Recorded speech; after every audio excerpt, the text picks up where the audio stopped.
This is Richard Solomon. Now, I have a special post-concert review. I have rock concert critic Richard Taylor with me, and who happens to have a history with the record business. So tell us a little bit, your past in the record business. Well, I was in the record business back in the late 70s, early 80s, back when it used to be in vinyl.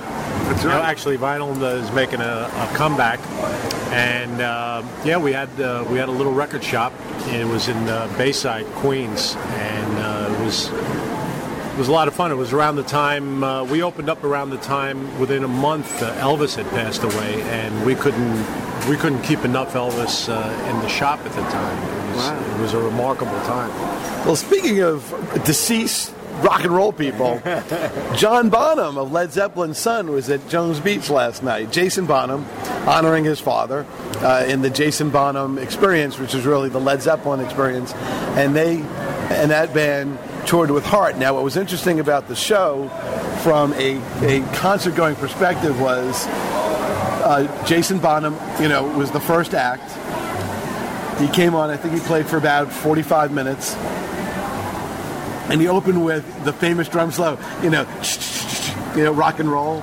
Been a long time since I rock and roll. So that was a great way to open.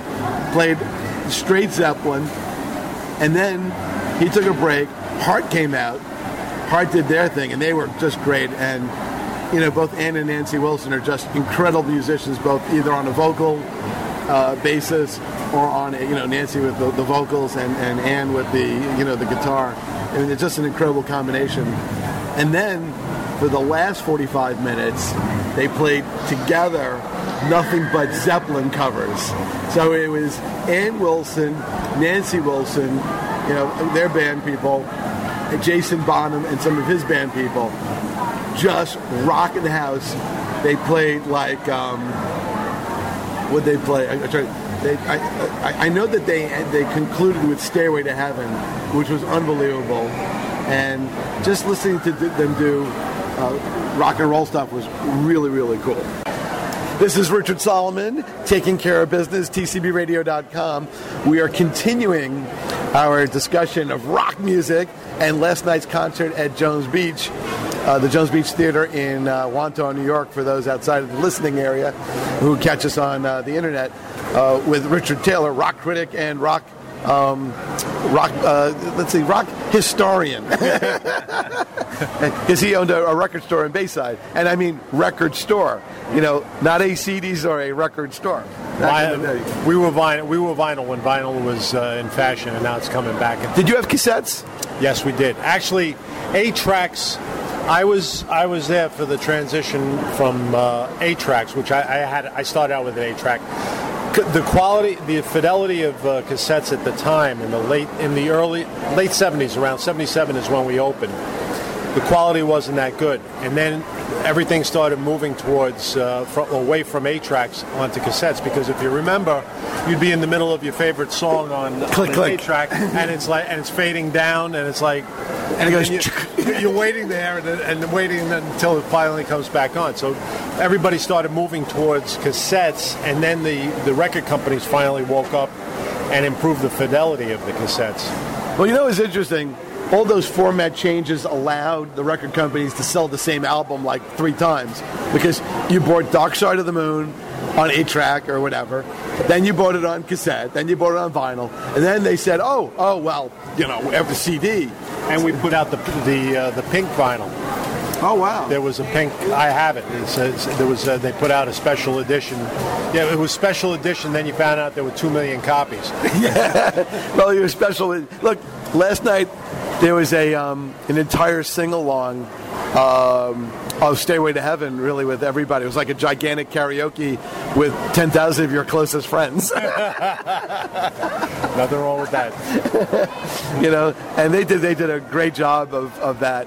And I knew they were going to end with that, just because That is the Zeppelin song. It's the classic rock and roll song. Who sang it? Ann and Nancy were doing the. Yeah, wow. Yeah, because I gotta go see them. If you can, I'm telling you, it is one of those stealth concerts. Because there's this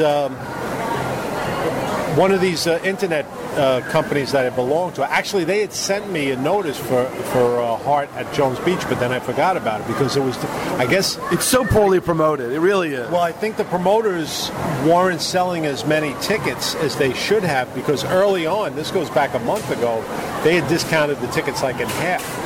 Wow, well, look. It's called Gold Star. I paid $36 for my seat last night, and to see Jason Bonham and Heart, and I was in the middle section, dead center, and that was 17 minutes before kickoff, you know. Wow. So they had seats. Well, the other thing that I found, although I wonder if I should broadcast this, but there's editing. If you don't, by the way, if you don't hear this, we cut it out.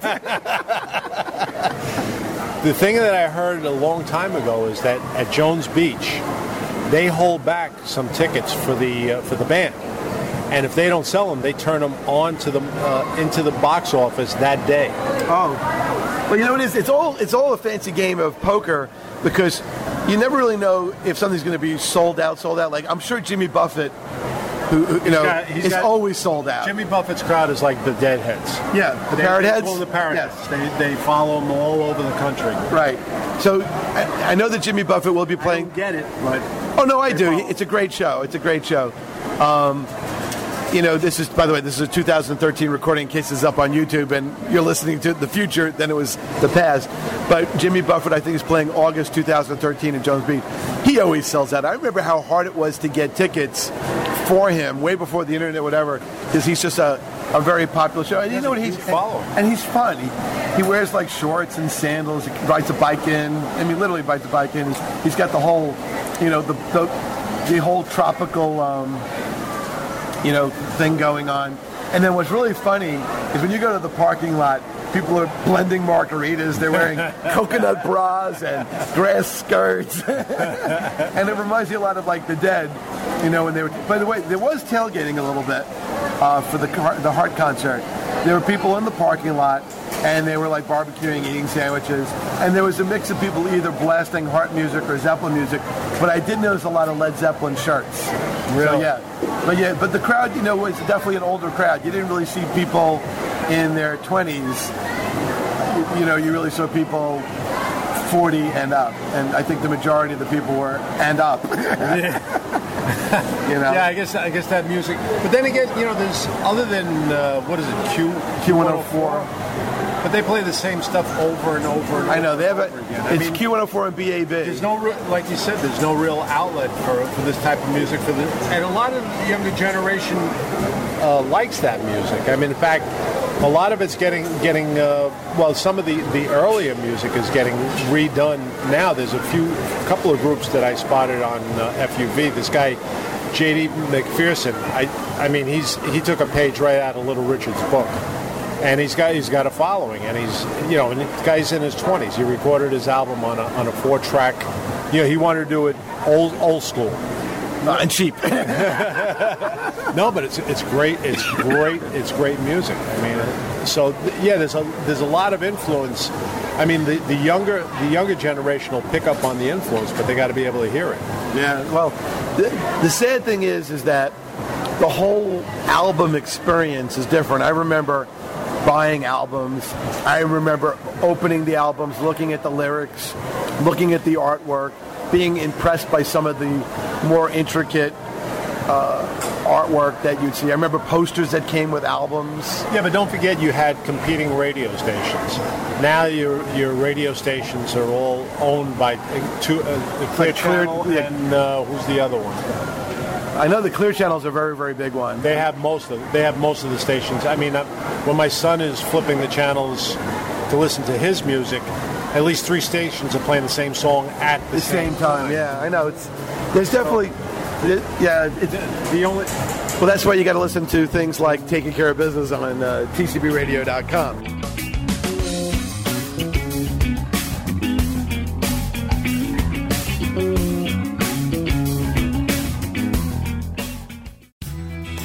You're listening to LAU Post Public Radio on 88.1 FM and WCWP.org.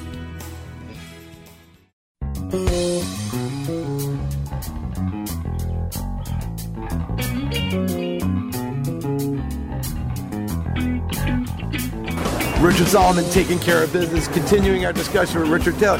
When you hear Ann Wilson sing, like the Robert Plant, it actually works really well. Well, did you ever hear her, their version of rock and roll?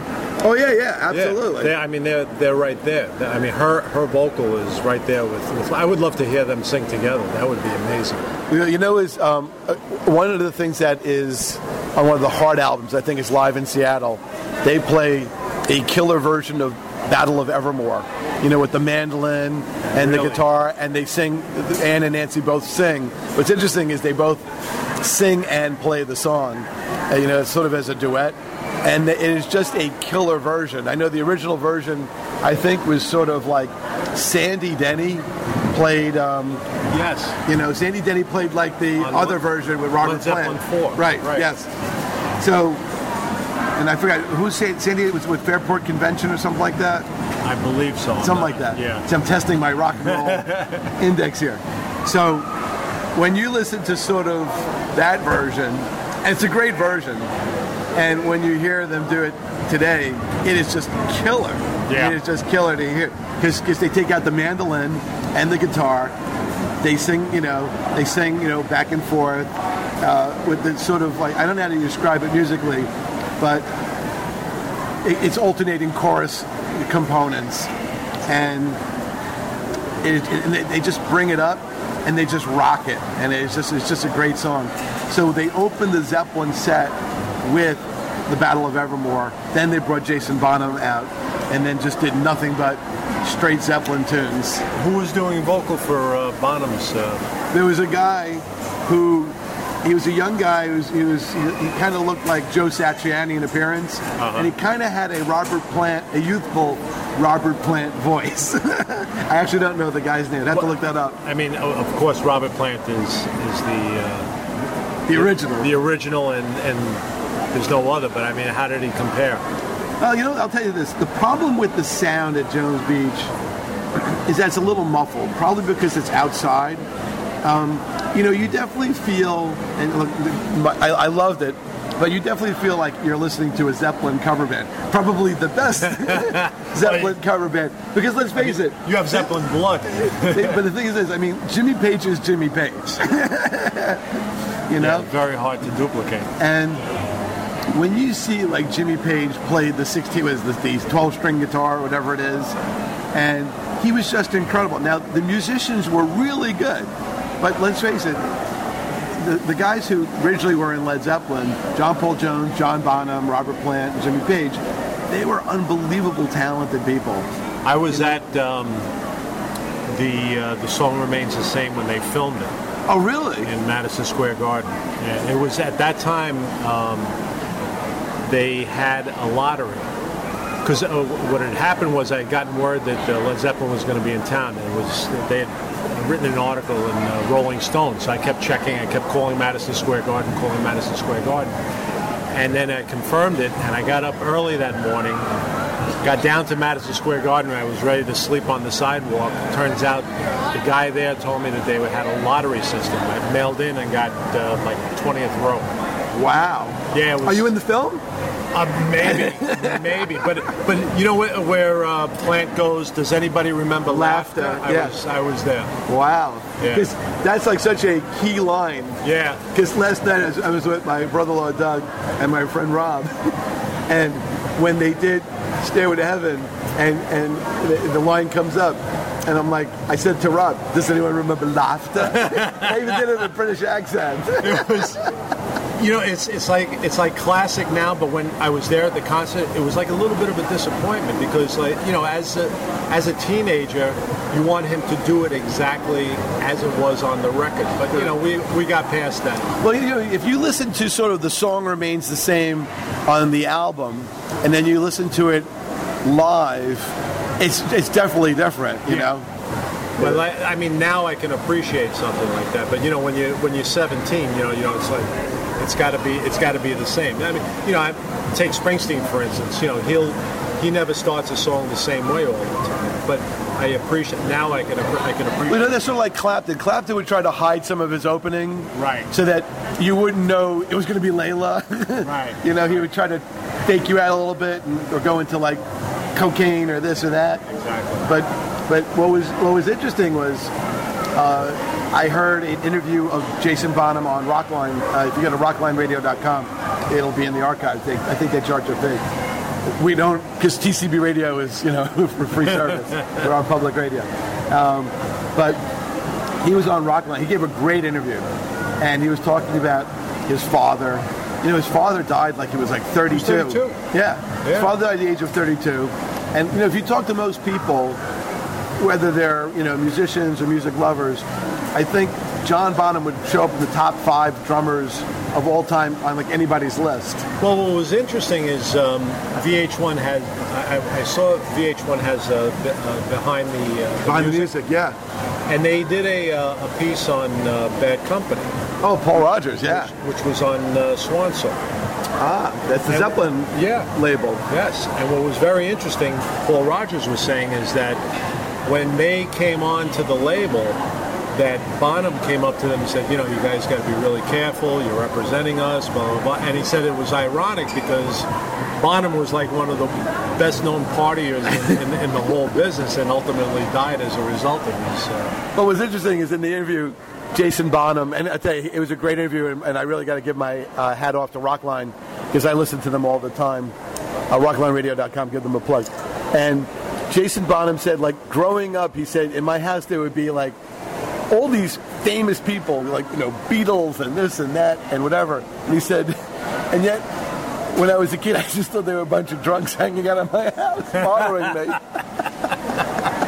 You didn't realize that was the rock lifestyle. I mean, that was part. Well, I mean, some of the best talent we lost was because of drugs. Oh yeah, look, in the party lifestyle. Keith Moon, Jimi Hendrix, Janis Joplin, Jim Morris, John Bonham.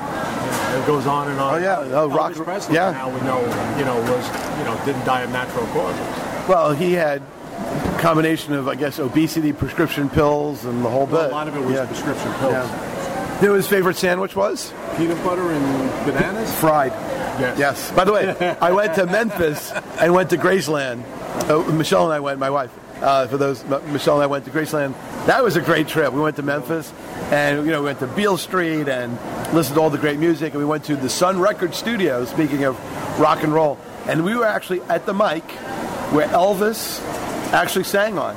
Is it a museum or is it still a working? It's kind of both, but it's really more of a museum. But you can go to Sun Records, and you'll see the little X on the floor and the microphone, and a lot of the equipment's still the same. And it was an unbelievable experience. Wow. But let's go back to the concert. So, it was impressive to see Jason Bonham, because when you think about it, he's carrying in his 40s. Yeah, he is. He actually talks about in the interview that he is older than his father was. Yeah. He said if his father was alive today, he'd be about 65. And it's amazing because his father died at 32, so it means that he died 33 years ago. Yeah. Which is it's a long time. Yeah. Well, I had the record store at the time. Yeah. When he passed away, because now I can't remember the name of their last album, but it came out in Into the Outdoor. Yes, it came out in 6 different covers. Oh, really? Yeah. Wow. I think I have them all. Wow, that's pretty cool. And I remember hearing that the origin of the name Led Zeppelin was they were going to be the new Yardbirds. Yeah. And somebody made a remark, "Oh, that's going to go over like a Led Zeppelin." Yeah. Yes. That's right. And then I think it stuck, and I guess they changed the name to like LED Zeppelin. Think about it, when they came out, when Whole Lotta Love came out.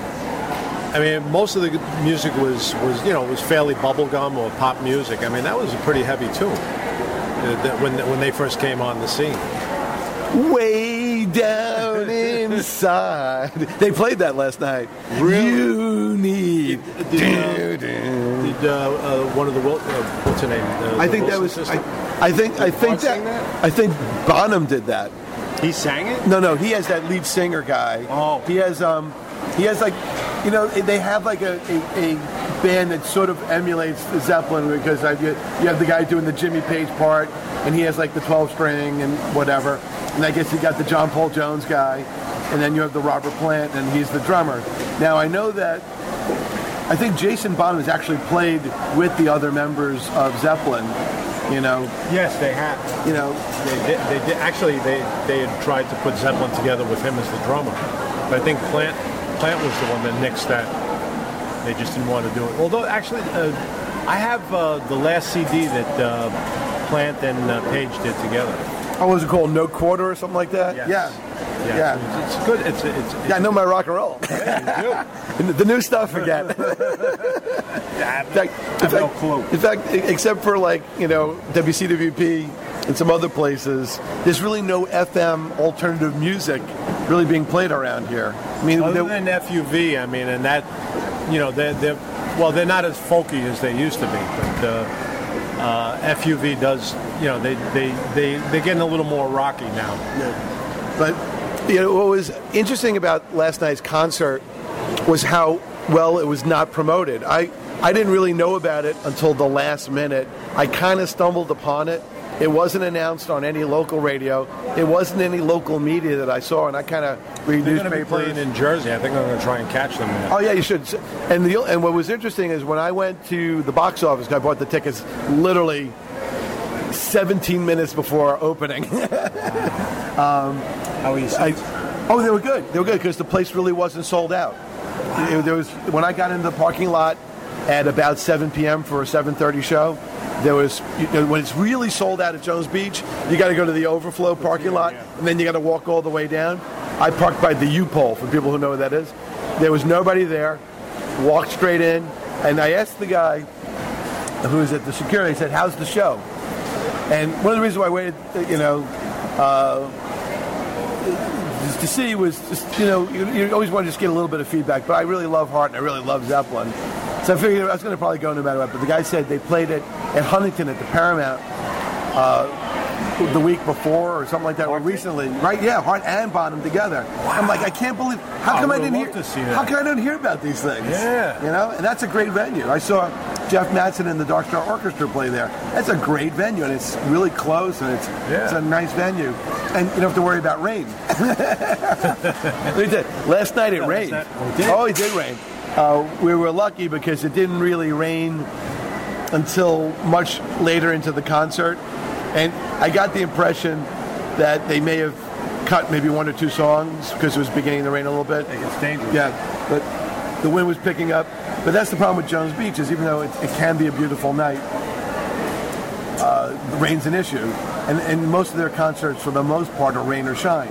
And you don't want to spend a couple $100 on tickets to just get soaked. I remember Rob and I went to see Chicago way back when it was still really Chicago.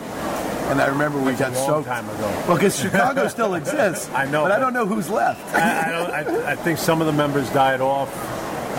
Pete Cetera, I know he went out on his own. Yeah, he did it. Yeah, he had a solo career a long time ago. Yeah. He was back in the 80s. He was... the one guy died by gunshot or something. Is that... Yeah. Well, the original, for me, the 70s Chicago was, the best when they were all brass. Well, do you remember, the album Chicago Transit Authority, their first album? Because didn't it have, I'm a Man? Yes. Which was the Spencer Davis. They covered Spencer Davis's I'm a Man. They did it, not like the way Steve Winwood did it. So it was interesting. Yeah. And I think they did... there was a couple other things, but that was, a great album. And then they kind of shifted around and they became more like... It was more lovey kind of stuff. Yeah, 106.7. Yeah. For the Light FM smooth, New York. Yeah, more smooth. What was it? Back in the 70s, it was mellow music. Right. See, but in the 70s, when I listened to the radio in New York in the 70s... I mean, late 70s, not right, but I was listening to things like NEW and PLJ and APP, and those were all rock stations, and they played... And what's interesting? Let's go back to Heart and Zeppelin. I remember all the albums coming out, like kind of one after another. I looked forward to the albums coming out. I remember the album artwork. I remember when Little Queen came out from Heart. I remember Dog and Butterfly. I remember, I think, Bad Animals. Well, Barracuda, when we were in the business, Heart's first album came out on an independent label, and then Columbia picked them up because I forgot who they had opened for in Madison Square Garden. They were on Mushroom Records, I think. Yes. And I think that was a Canadian label. I don't remember. It was Mushroom, I remember that. You're right, Mushroom was in those days, you had to know who the label was because when you put your LP on the turntable, it usually said like Arista or Columbia, A&M. Right. You actually knew who the album production company was. Yep. Yeah. I remember A&M was Frampton. A&M was Frampton. Yeah. Yep. Yeah. Yeah. No, they were on Mushroom at the time, and then Columbia took them, bought them out. Because I remember that they had an appearance, and NEW was talking them up. Because Barracuda was the first song that was their breakout song. Yep. I thought "Crazy on You" was. No. Oh, okay. Oh, they did play They did play "Crazy on You." Let's see, they played "Crazy on You," "Alone." What else did they play? I remember they played all their great stuff. Yeah, but you see now, Magic Man, the Heart. They can do Zeppelin, but do it justice. Oh, they're the only ones. In fact, when Zeppelin was honored at the Kennedy Center, they're the ones who actually played the music. Right. And it was interesting to see Robert Plant, Jimmy Page, and John Paul Jones sitting in the audience kind of as the elder statesmen of rock and roll and watching their music being played. And you looked at them and you saw the quiet satisfaction that their music was done correctly by Heart, but that they really made it, in the world of, I guess, sophisticated respect. They deserve a lot of respect. Oh, they do. Those songs are timeless. Oh, they are. You can throw it on today, and it's as fresh today as the day you heard. Not only that, the lyrics of those songs, like when you listen to the Battle of Evermore, where they say, "The pain of war cannot exceed the woe of aftermath." I mean, even there's some really incredible these guys lyrics. were they were in their early 20s when they wrote this stuff. Well, it's interesting. One of the new things that you could do in concerts that we couldn't do in the 70s, 80s, or 90s was do an internet search on your iPhone or cell phone on certain things. I didn't know Ann and Nancy Wilson were born in 50 and 54. So they're 63 and 59 right now. Right. So they're not really that much older than say me. Right, or me. Yeah. And what's interesting is because they're not that much older and yet much more successful, so it shows you that how young they had to be to really get started. Because if you have a career that spans decades and you're not even really, say, 65, that means they really started young, and that means they had incredible talent. Oh, yeah. Well, the last time I saw them, they did an acoustic. Oh, yeah. This was back in the 90s. A friend of mine used to work for MTV, and she couldn't go that night. They were playing at the Beacon, and it was just Ann and Nancy Wilson. Just guitar, just acoustics? Just all acoustics. And it was great. I'll tell you, it knocked me out. Right. It knocked me out. I went because it was a free ticket. I liked Heart, but it wasn't something I would have. I love Heart. I do. Yeah, I do. Yeah. Now I would, if had I known, it was last night, I would have been there. Just even though this is a public thing, Steely Dan and Ian Anderson are coming to the Beacon in the fall, so we'll have to go, and then we'll do post-concert reviews. Okay. I happen to be a big Steely Dan fan. I remember probably when you were in the record business. I remember the Steely. I remember the albums would come out, but they never toured. I mean, they never toured. No, well, that was their deal. They never toured. I don't know if you know the story behind that, because they had started out as a studio band, and then they did tour, and it just went terribly wrong. And they got gun shy after that. Oh, is that what happened? Yeah, back in, when did they start? In the early 70s they started. And they started out as a studio band, and went out on a tour, and it just, I don't remember exactly the details, but I know that it failed miserably, and they just got gun shy and just stayed in the studio. Wow, because one of the super rare song artifacts I acquired was a bootleg version of Bodhisattva live, because they just never toured, and somehow there was a version of Bodhisattva that circulated. I got a hold of it, now of course they play it all the time and you can get it. But I remember like it was like a live version. I think that had like Jeff Skunk Baxter and sort of all the, the famous session musicians that played. But I think what Steely Dan's going to be doing this fall at the Beacon is what they did, I think, the last time they were in New York, which is they're going to play a different album each night. So one night's Royal Scam, one night's Pretzel Logic, one night's Asia, and then I think the last night is like internet-based suggestion. So it's going to be like the whole mix-up. But that's kind of interesting. I love them, and I remember when they first started, retouring, I was so excited. And I saw them once at Jones Beach a number of years ago. And the sound, one thing about these guys is they have great sound. Yeah. They are like fanatical about great sound. Well, I think that's why they couldn't get the sound right. And that rings true. That when they tried and stopped touring, I think now that you refresh my memory, I think it had something to do with the sound. Well, don't forget, sound quality has improved tremendously. Yeah. Well, look, we're doing an interview over the early '70s. We're not in the studio. We're live from lunch. So just to bring it back to it, when you were in the record business, do you remember the different Zeppelin albums coming out? Oh yeah. Well, no, I was there for last quarter. All right. And I think there was one more before that because they toured in '78, and my brother and I had gone to see him. It was like kind of at the point in their career where they didn't seem like they. Well, then again, listen, I've gone to see Santana. I saw Santana was in college at Binghamton. That was I saw him probably a total of 10 times, and there were a couple of bad shows, And at the last time I saw Zeppelin, it was so-so. It wasn't a great show. It depends on what part of the tour you're seeing them on, and because and if there's turmoil going on in the group, the same thing happened with the Who. I saw them in '75 or '76, and there was a lot of turmoil. The Who was notorious for infighting. Oh yeah, Roger Daltrey and Pete Townsend were notorious, I think, for fistfights. Yeah. And I was in college. A girl invited me to go with her. I said, sure, of course I'll go see them. They played for an hour and 20 minutes. Weren't planning on doing an encore. The audience went spastic. They went off stage. They started hurling bottles at the stage.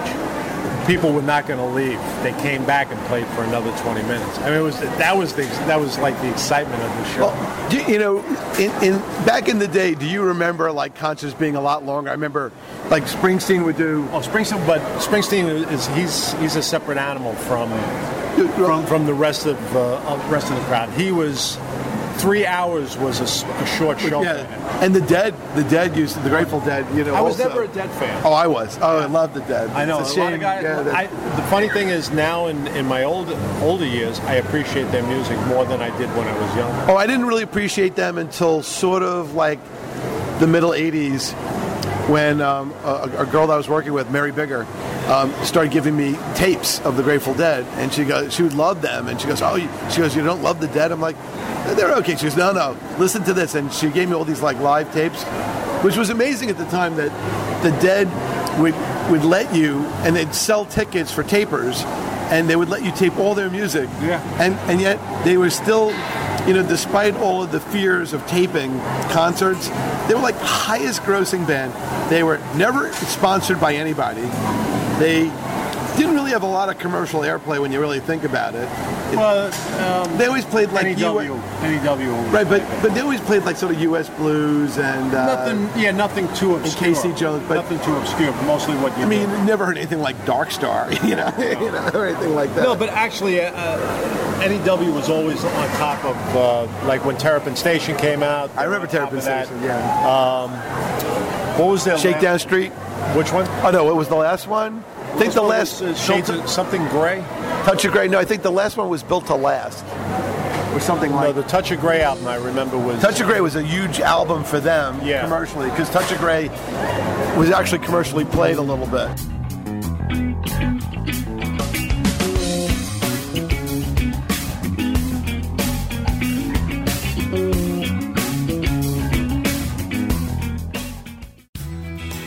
You're listening to LAU Post Public Radio on 88.1 FM and WCWP.org.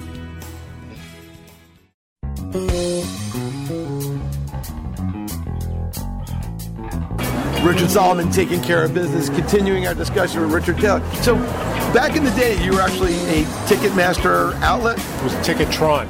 Ticketron. At the time, yeah. And at that point, Flushing had Stargazers, and we were the only other ones that had a Ticketron outlet. And the first Stargazers was the largest one, and they opened us up. And our first concert that we were selling was a Grateful Dead concert. So we get there that morning, and there's about 200 people online, which was, for a small store, was impressive. I mean, it drew a lot of attention in the shopping center. And we get in there, and we're preparing it was really old school computers. And so we started up the computer and everything, and we're getting going, but something's not working. So we start calling into the main office, and we're saying, listen, we're not getting the proper readings, and something's not working here. So it's back and forth and back and forth and back and forth. And the crowd is just mounting and mounting and mounting, and people are pushing against the door, and it's... So this is a recipe for ugliness. Yeah. It comes to the point where they finally tell us, well, you're going to have to tell them all to go to Stargazers. And who was the happy messenger? I was. Oh, God. I looked at my brother and I go, no. I said, but we had no choice. So I went out there and I announced it. And literally, it was about a 5 or 10 second delay before it registered with all these people. And you never saw there was a stampede. Out. There was a stampede away. A stampede that ran away, jumped into their car. There was a dust trail going up 26th Avenue. Now, what year was this? 78. Wow, because I remember when Europe 72 came out. And what was interesting about that was probably one of the few triple albums of its day, because it was a triple album. Right. And I remember, in 76, Frampton Comes Alive was like one of the rare double albums. You had Allman Brothers, you had Fillmore East. Right, but there wasn't there was a few. Eat a Peach. Right. You had the White Album. There was a number of double albums. Triple albums was a big deal. And I don't know if you remember, we were talking about Chicago before. My brother had, I think it was the Carnegie Hall album. Oh, yeah, I remember that. 5 records. Yes, but yeah. I don't know that my brother ever listened to them all, but there was a 5-record set, all recorded at Carnegie Hall. Oh, going back to what we were talking about before, I remember my uncle had a Lincoln Continental Mark IV, and in the middle of the dashboard was the 876, I guess? Yes. And it was a big car, a really big car. And I remember there was an 8-track player in the middle. Yeah, that was, you were living large. And it was like a convertible, so it was like, wow, And, so when you were talking about how in the middle of the song would cut to switch tracks, because I still have a working Radio Shack 8-track player today that's in the office that Paul and I have, my brother Paul Solomon and I, who's a co-host on Taking Care of Business. So we actually had that. And what's interesting is, the sound is terrible. You hear hissing and all kinds of stuff. You hear the song fade out, break, and restart. And I still have... By the way, the 8-track had 4... They had 4 segments. It wasn't... I don't know how it was 8-track. It sounded like it was a 4-track. I know. You're right. It was always... Unless it was stereo. 4 sections. 2 tracks per track. How they rated it. But I still have, brand new in the box, I haven't opened it, it's a Bob Seger Live 8-track. Wow. Live Bullet? Yes. Yeah, wow. Still with the cellophane on it. Wow. I still have some... I have some Grateful Dead stuff. I remember I represented a guy who was in his 20s, who was like a young musician, and I said, I got something for you. And I said, this is the great-grandfather of the download. Because he'd never seen an 8-track. He never touched an 8-track. And probably most people today don't really know what 8-tracks are. That was the record player for a car. Yeah. You had, I mean, I had a 68, my first car was a Buick 68 LeSabre. I bought a Pioneer 8-track. It was like top Pioneer, of the line. yeah. Pioneer's a great brand, yeah. It was top of the line, and my cousin installed it for me, and forget it. I mean, I was blowing, I find, today I've become like my parents. I find the kids that are driving down with the heavy bass blaring, yeah. I was one of those. It's interesting. I remember when they had cassettes in cars, but heat was the enemy of the cassette. Yes. I remember I once put a cassette on the top of my dashboard, yes. and it melted. Yes. And I'm like, oh my God! And you couldn't leave it in the player either because it would leave the head would leave a dent on the tape itself. I borrowed a 10,000 Maniacs cassette from somebody, and I was listening to the car. I put it up literally for an hour just to remind myself to bring it back. And it melted, so I had to go to a record store, buy a new cassette, and give it to the person who lent it to me. I used to mix my own cassettes, and I still have them, and they still play. I still have them, too. In fact, what I did, because I love making mixtapes. Yeah. In fact, for my brother's bachelor party, I made a CD, and the CD actually was a bunch of songs that told a story. Wow. And the first song on the compilation was... it was a song from the movie Brother, Where Art Thou, where the prisoners are breaking rocks. So if people want this, I'll make it as a special download somewhere with a secret code. But I had that. I had Calling Elvis. I had a lot of it was really, really interesting. And my brother made the liner notes for the album because in a special font he used prisoner font. So there was a whole sarcasm to his bachelor party CD that goes back, And I used something like Music Match Jukebox because that was the software that was available to sort of make I guess what was like a mixtape back then. But I remember trying to make mixtapes where you would try to have one song end and then pick up the next song. Well, I bought a mixing board. Oh wow! Yeah. So I could mix the I still have it. That I would mix. I had two turntables and I would start to mix. I mean, before I used to use my mixing board was the pause button on the. For most of us, I remember that the big thing was to get a Technics turntable. Yes. That was like the huge thing. And then the other thing I kind of remember. Do you remember the disc washer? Yes. It was red. Yep. And it had a handle, and you put this like liquid on it to wipe the vinyl record and to remove the dust off of it. Right. Because the dust is what caused crackles and pops. Yes. It also deteriorated the needle. Yes. I remember like when you had a vinyl record and it would warp, and the needle would bounce. Yes. And you put a nickel on it. On the stylus, I guess they call it. I remember you had to replace the needle. But that wasn't always a good thing because I did do that once. It was on the album. I ended up scratching it. Yeah, because you dig out the grooves. Yeah. It's funny because we're talking about all this stuff. I remember when I was in college, there were guys we used to call the stereo gods because they would get like a chair and they get the giant speakers. They position everything in a certain way and they play the music so they can sit in their dorm rooms and blast music but really hear it well. And those guys don't exist anymore. I remember you'd go to Radio Shack, you'd get Technics, you'd get Pioneer, you'd get Harman Kardon, you get all this stuff. And now all this seems to be gone, but it was in art. And you really, to listen to music, you had to really work hard. You had to really keep up on music. And yet it was harder to be a fan because you didn't go to anybody's website, you didn't go to anybody. There was no YouTube. No. No, you made your own soundtracks. I remember buying an Eric Clapton bootleg. And I remember the bootleg was from the Slow Hand tour. And I still have it. It was a great album. It was just white cardboard with like a Xerox flyer stuck in it. It was like blue. It was mimeograph paper. For those who remember mimeographs, that's also an old technology.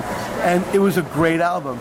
And I used to always say to myself, I don't understand why the record companies didn't record the concerts, make what was like bootleg albums legitimate, and pump them out because they would have sold like crazy. What's interesting is I went to Allman Brothers concert. It's got to be, I'd say, between 7 and 8 years ago. It was at Jones Beach. And I went with a buddy of mine, and that's what Allman Brothers did. They had a trailer set up outside, recorded the whole concert, and you were able to walk buy, out. Yeah, you were able to buy that night's performance right after the Is show. that like Munch Mix or something? I don't remember the name of it. I remember, but it doing was that. really cool because there was some really great stuff that's not on album. I think the Dead. And I mean literally the Dead. When Jerry Garcia died, and the Grateful Dead continued out them, they think they were called Dead. Now it's further because there's really just Bob Weir and Phil Lesh. So you don't have Mickey Hart and Bill Kreutzmann, so it's just further. Further still touring, by the way. You think about what you said before, that the Dead used to let everybody record their music. Well, think about what they're doing, what new groups have to do today. They have to give their music away in order to build up a following. The truth is, I don't think many people make money in music today in the absence of touring, because I think what they make the money on is ticket sales and maybe a little merchandise. Without touring, they're not making money. Yeah.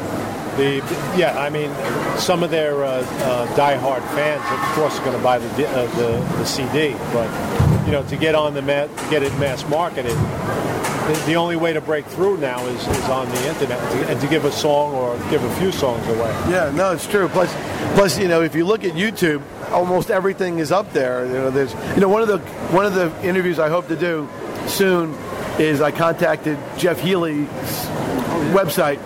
Jeff Healey unfortunately passed away, but he was an incredible talent, and I've actually reached out to the people who run the website, and I hope to have an interview with his wife and some other people in the future. But I mean, there are just some people out there now. One of the great things about YouTube is you can actually see people like Stevie Ray Vaughan and Jeff Healey, who actually, there's one clip with the two of them playing together, and that was unbelievable to see those two people together. So in some ways, YouTube is great, but you don't really necessarily want to be competing with your past either, especially if you're currently touring, But like you said, I mean, like I happen to be on YouTube. I don't know how I ended up there, but I ended up looking at a Rolling Stones recent video of one of their concerts. And Mick Jagger did a duet with Christina Aguilera. Oh, yeah. Knocked me out. I mean, it just knocked me out. Actually, I know how it happened. I was looking for Amy Winehouse. Who passed away. Yeah. Speaking of other deceased artists, yes. Yeah, because of alcohol and drugs. And allegedly. Allegedly, yeah. Yes, radio. You got to be careful. These are opinions, not facts. And I saw there was one with Christina Aguilera. So out of curiosity, I watched it, and it knocked me out. I mean, her performance just blew me away. I actually want to see the Stones on the 50th anniversary tour, because you never know when the next tour is going to be. Well, I mean, we're all amazed that Keith Richards is still with us. I understand his book is really good. There's a lot of books by rock and roll people I want to see. Read. I want to read Eric Clapton's book. I want to read Keith Richards' book. I want to read Hart's book. Ann and Nancy Wilson wrote a book. Oh yeah. They're sort of their autobiography. They were Canadian, weren't they? No, they actually were. They were from Seattle. I think their father was a Marine. They were from Seattle, and I think somebody from the band was like a draft dodger. So then they moved to Vancouver, and then once their amnesty was granted, they came back or something like that. Right. Yeah. No, in fact, Hart's pretty patriotic. They did a song last night to honor their father, a former Marine, and for all the service people out there who they said were keeping us safe from tragedy, which is very nice. They played the American flag waving in the background. It was a very nice little song. So it was very, very cool. Now you've inspired me. Now I got to drive to New Jersey. Oh, it's not so bad. What exit? I don't know. I don't know where the PNC Center is. But it's off of the Garden State. The problem is they don't really promote a lot of what's out there, and a lot of what's out there, like I didn't recognize a lot of the bands. I remember when the Jones Beach concert calendar was amazing, and you wanted to go like, wow, I want to see that. Oh, I want to go see these people. Oh, I'd like to see them. And now it's sort of like you look at the calendar and you're like, and you know what? I don't know. It may rain. I don't know. Fleetwood Mac was supposed to appear there, but no, they did. I think they.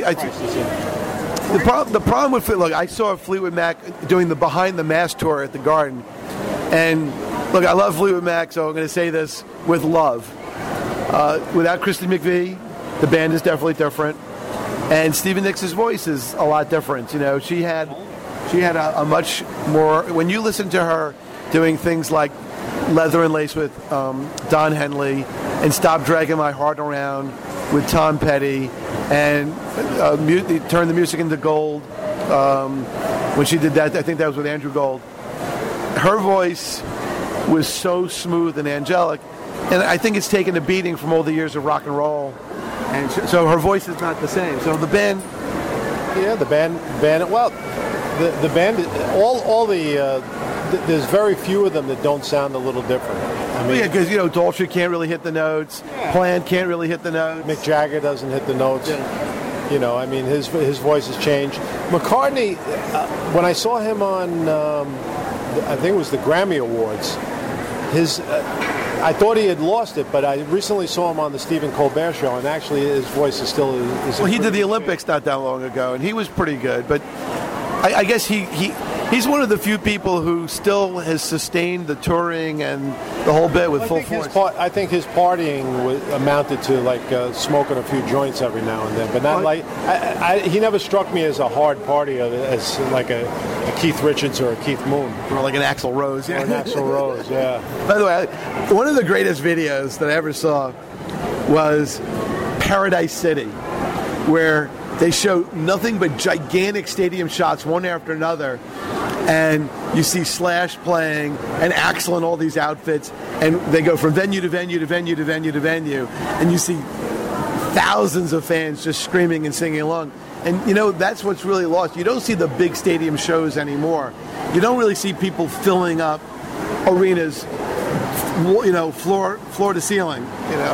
I mean, it's mainly what they now call the dinosaurs, like Springsteen or the Stones or McCartney. Those are the guys that are still filling up big arenas. I mean, McCartney played recently at Barclays, and I think it sold out like 2 or 3 nights.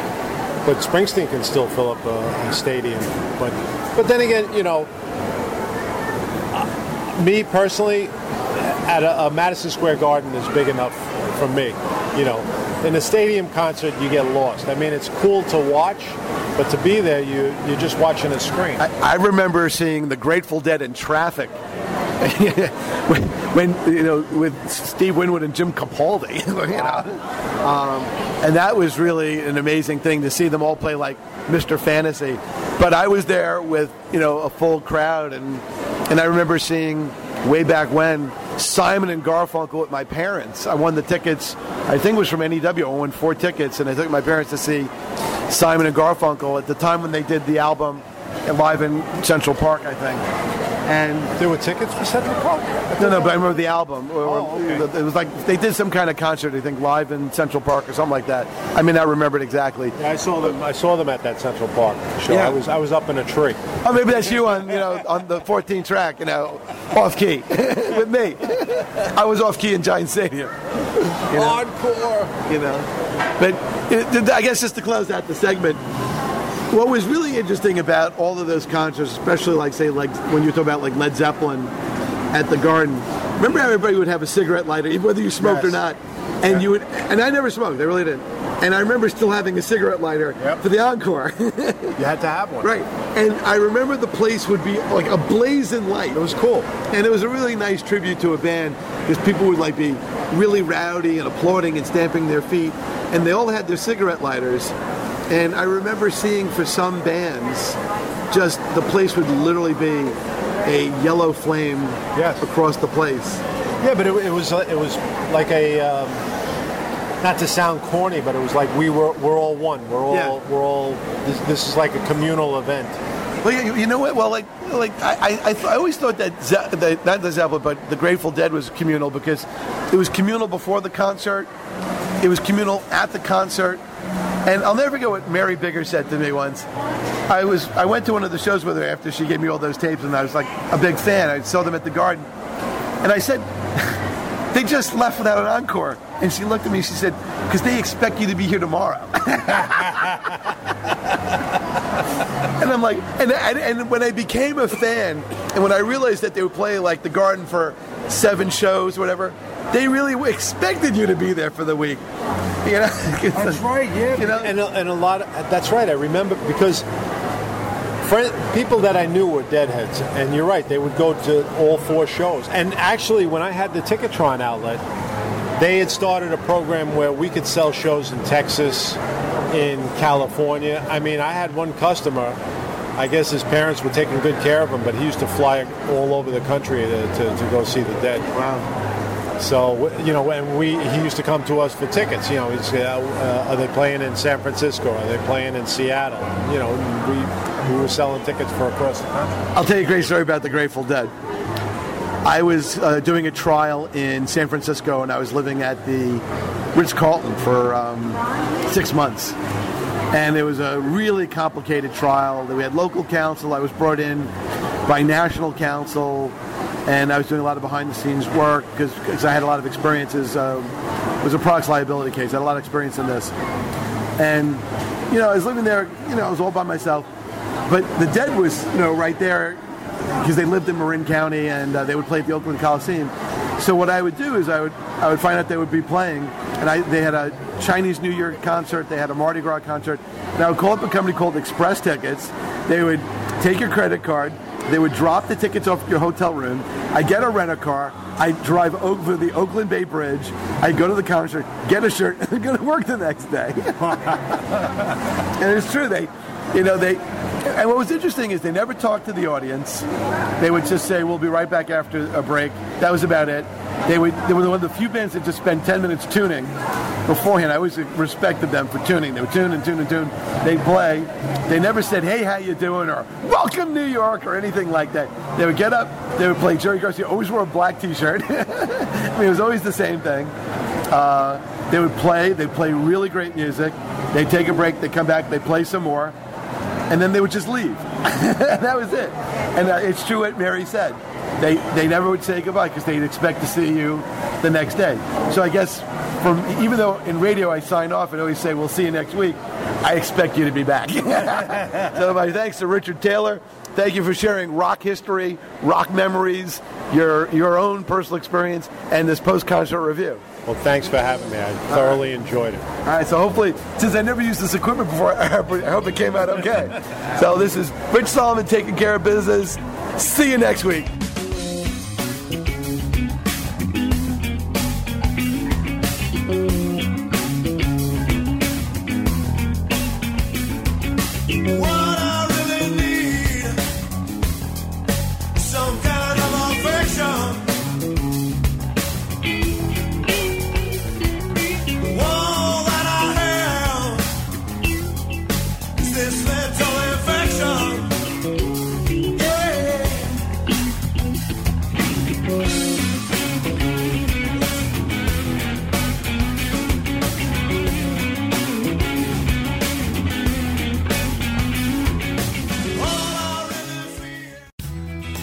You're listening to LAU Post Public Radio on 88.1 FM and WCWP.org.